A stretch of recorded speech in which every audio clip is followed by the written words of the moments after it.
Doctor plus viewers அனைவருக்கும் வணக்கம். நான் டாக்டர் நித்யா, சித்தா பிசிஷியன். உடலுக்கு ஆரோக்கியத்தை தரக்கூடிய நிறைய மூலிகைகள் இருக்கு. காயகற்ப முறைப்படியும் இதை நம்ம பயன்படுத்தலாம். அந்த வகையில பார்க்கும்பொழுது ரொம்ப முக்கியமான நமக்கு எல்லாருக்குமே பரிச்சயமான ஒரு மூலிகை அப்படின்னு பார்த்தோம்னா பிரண்டை. பிரண்டை அப்படின்னு சொல்லக்கூடியதுல 2-3 வகைகள் இருக்கு. பிரண்டை பொதுவாக நமக்கு கொஞ்சம் வறண்ட நிலங்கள்ல வளரக்கூடிய கொடி வகையை சேர்ந்தது. இதனுடைய தண்டு பகுதி தான் நமக்கு மருத்துவத்திற்கு பயன்படுத்துறோம். அந்த அளவுக்கு இதுல மருத்துவ குணங்கள் இருக்கு. நம்ம உடல்ல எலும்புகள் வலிமையாக இருப்பதற்கு பிரண்டை ரொம்ப ரொம்ப முக்கியம். இந்த பிரண்டை அப்படின்னு சொல்ற இந்த மூலிகை கீரை விற்கிறவங்க கிட்ட எல்லாம் நமக்கு கிடைக்கும். ஈஸியா அவைலபிலிட்டியா இருக்கும். இதை நம்ம வாங்கிக்கலாம். அதற்கு அடுத்தது பார்த்தோம்னா இந்த பிரண்டையில இருந்து செய்யக்கூடிய சில மருந்துகள், பிரண்டை பொடி நம்ம பரவலாக எல்லாருமே சாப்பிட்டுட்டு இருப்போம். நம்ம இந்த பிரண்டை பொடியை சாதத்துக்கு பிசைஞ்சோ இல்ல இட்லி தோசைக்கு நம்ம சாப்பிட்றது நம்ம வழக்கத்துல இருக்கு. ரொம்ப டேஸ்டியா இருக்கும். இந்த பிரண்டை பொடி நம்ம பயன்படுத்தும் போது உடல்ல நிறைய மாற்றங்கள் நடக்குது. முக்கியமாக இந்த பிரண்டை அப்படின்னு சொல்லக்கூடிய இந்த மூலிகையில நார் சத்து ரொம்ப ரொம்ப அதிகம். அதனால நமக்கு மோஷன் ரொம்ப ஃப்ரீயா போக ஆரம்பிக்கும். முக்கியமா பார்த்தோம்னா குடல் பகுதியில இருக்கக்கூடிய கழிவுகள் நமக்கு வெளியேற ஆரம்பிக்கும். குடல் கழிவுகள் வெளியேறுவதற்கு பிரண்டை ஒரு முக்கியமான மூலிகையாக இருக்கு. எலும்புகள் வலிமையாக இருப்பதற்கும் பிரண்டை பயன்படுது. பிரண்டையோட இன்னொரு பெயர் அப்படின்னு பார்த்தோம்னா வஜ்ரவள்ளி.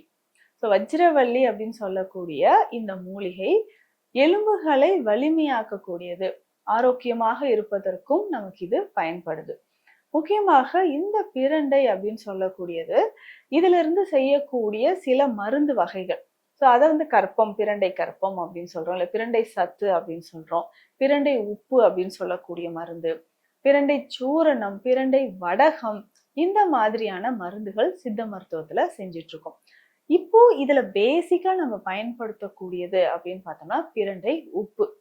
பிரண்டையிலிருந்து செய்யக்கூடிய அந்த உப்புன்னு சொல்லக்கூடிய இந்த மருந்து மொத்த சத்துக்களும் ஒன்றாக சேர்த்து நம்ம செய்யக்கூடியது.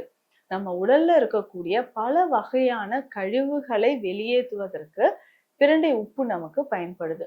முக்கியமாக எலும்புகள் வலிமையாக இருப்பதற்கும் குடல் பகுதியில இருந்து கழிவுகள் வெளியேறுவதற்கும் நமக்கு பிரண்டை பயன்படுது. இதனோட சேர்த்து வேற என்ன செய்யலாம் அப்படின்றதும் பார்க்கலாம். பிரண்டை உப்பு பொதுவாக இந்த பிரண்டையை நல்லா எரித்து நம்ம இந்த மழை நீரோட சேர்த்து அது பிறகு அந்த தெளிநீரை சூரிய வெளிச்சத்தில் வைத்து எடுத்து நம்ம செய்யக்கூடிய ஒரு மருந்து வகை.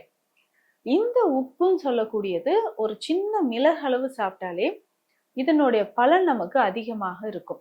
நம்ம உடல்ல கிரானிக்கா இருக்கக்கூடிய பல நோய்கள், நீண்ட நாட்களாக இருக்கக்கூடிய பல நோய்களை குணமாக்குவதற்கு பிரண்டை நமக்கு பயன்படுது. பிரண்டை உப்பு நமக்கு பயன்படுது. இதை நம்ம பயன்படுத்தும் பொழுது, தொடர்ந்து நம்ம பயன்படுத்தும் பொழுது நம்ம உடல்ல நிறைய மாற்றங்கள், வஜ்ரவள்ளி அப்படின்ற பெயருக்கு ஏற்ற மாதிரி உடல் ஒரு காயகற்பமாக மாறுவதற்கும் உடல்ல சத்துக்கள் நமக்கு சேருவதற்கும் பயன்படுது. பிரண்டை துவையல் அப்படின்னு சொல்ற ஒரு விஷயம் சாப்பாட்டோடய சேர்த்து நம்ம சாப்பிடும் பொழுது உடல்ல நிறைய மாற்றங்கள் உண்டாக ஆரம்பிக்குது. பிரண்டை துவையல் அப்படின்னு சொல்றது உணவோட சேர்த்து இதனோட பூண்டு, சின்ன வெங்காயம், தேங்காய், வரமிளகாய் எல்லாம் வைத்து செய்யும் பொழுது சுவையாகவும் இருக்கும், அதே சமயம் ஆரோக்கியமாகவும் இருக்கும். இதுல முக்கியமாக பிரண்டை வடகம் அப்படின்னு சொல்றது. வடகம் அப்படின்னா மாத்திரை, அதாவது சில மூலிகைகளை ஒன்று சேர்த்து உருண்டையாக செய்து வைப்பது.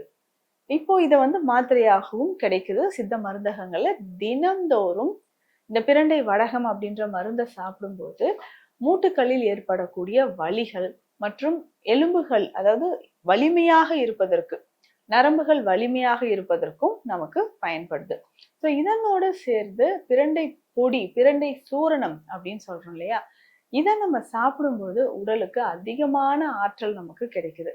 பிரண்டை சூரணம் அப்படின்னு சொல்றது பிரண்டையை நல்லா உலர்த்தி எடுத்துட்டு இதனோட சில மூலிகைகளை சேர்த்து நம்ம சாப்பிடக்கூடிய விஷயம். என்னென்ன மூலிகைகள் நம்ம சேர்க்க போறோம் பிரண்டையோட அப்படின்னு பார்த்தோம்னா, இதுல முக்கியமாக நம்ம மஞ்சள் சேர்க்கணும், தேற்றான் கொட்டை சேருது, இதனோட வாய்விடங்கம் சேருது, வசம்பு சேருது. இத்தனை மூலிகைகளும் சேர்த்துதான் இந்த பிரண்டை வடகம் அப்படின்ற மருந்தும் பிரண்டை சூரணம் அப்படின்ற மருந்தும் செய்யப்படுது. ஸோ இத்தனை மூலிகைகள் சேர்ந்த இந்த பிரண்டை சூரணத்தை நம்ம பயன்படுத்தும் பொழுது அப்படின்னா ஒரு 1/2 ஸ்பூன் அளவுக்கு எடுத்து பாலில் கலந்தோ அல்லது நம்ம தண்ணீர்ல கலந்தோ சாப்பிடணும். இந்த மாதிரி சாப்பிடும்போது உடலுக்கு அதிகமான ஆற்றல் நமக்கு கிடைக்குது. ரத்த ஓட்டம் நமக்கு சீராக இருக்கிறதுக்கும் பயன்படுது அப்படின்னு சொல்லலாம். அப்போ தினம்தோறும் இதுல நம்ம ஸ்பெஷல் மெடிசனா அப்படின்னு கருதக்கூடிய ஒரு விஷயம்னா பிரண்டை உப்பு. இந்த உப்பை மற்ற மருந்துகளோட சேர்த்து நம்ம எடுக்கும்போது, இல்ல உதாரணத்துக்கு பார்த்தோம்னா குறுந்தொட்டி சூர்ணமோ அஸ்வகந்தா சூர்ணமோ அஷ்டவர்க சூர்ணம் இந்த மாதிரி மருந்துகளோட பிரண்டை உப்பு சேர்த்து குறிப்பிட்ட அளவுக்கு சேர்த்து நம்ம எடுக்கும் போது உடல்ல நிறைய மாற்றங்கள் நமக்கு கிடைக்க ஆரம்பிக்குது. அதே மாதிரிதான் இந்த பிரண்டை சத்து அப்படின்றதும். ஸோ இதோட இந்த பிரண்டை நல்லா பொடி செய்து நெல்லிக்காய் சாறு ஒரு முறை விட்டு நல்லா விட்டு வெயில்ல வச்சு உலர்த்தி எடுத்துட்டு வெற்றிலை சாறு விட்டு நல்லா கலந்து வெயில்ல வச்சு எடுத்துட்டு நல்லா பொடி செய்து இதை நம்ம பயன்படுத்தணும்.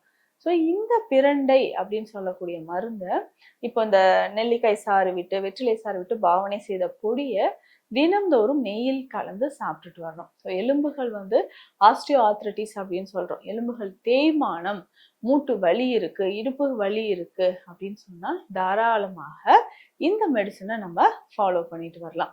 ஸோ உடல்ல ஏற்படக்கூடிய பல நோய்கள், பல பிரச்சனைகளுக்கு நமக்கு முற்றுப்புள்ளி வைக்கணும்னா பிரண்டை ஒரு அருமருந்து அப்படின்னு சொல்லலாம். எப்போதுமே ஆரோக்கியமாக இருக்கணும்னா எந்த வயதினரும் பிரண்டையை நம்ம பயன்படுத்தலாம். ஒரு மிகச்சிறந்த மூலிகையை பத்தி இந்த பதிவுல பார்த்தோம்.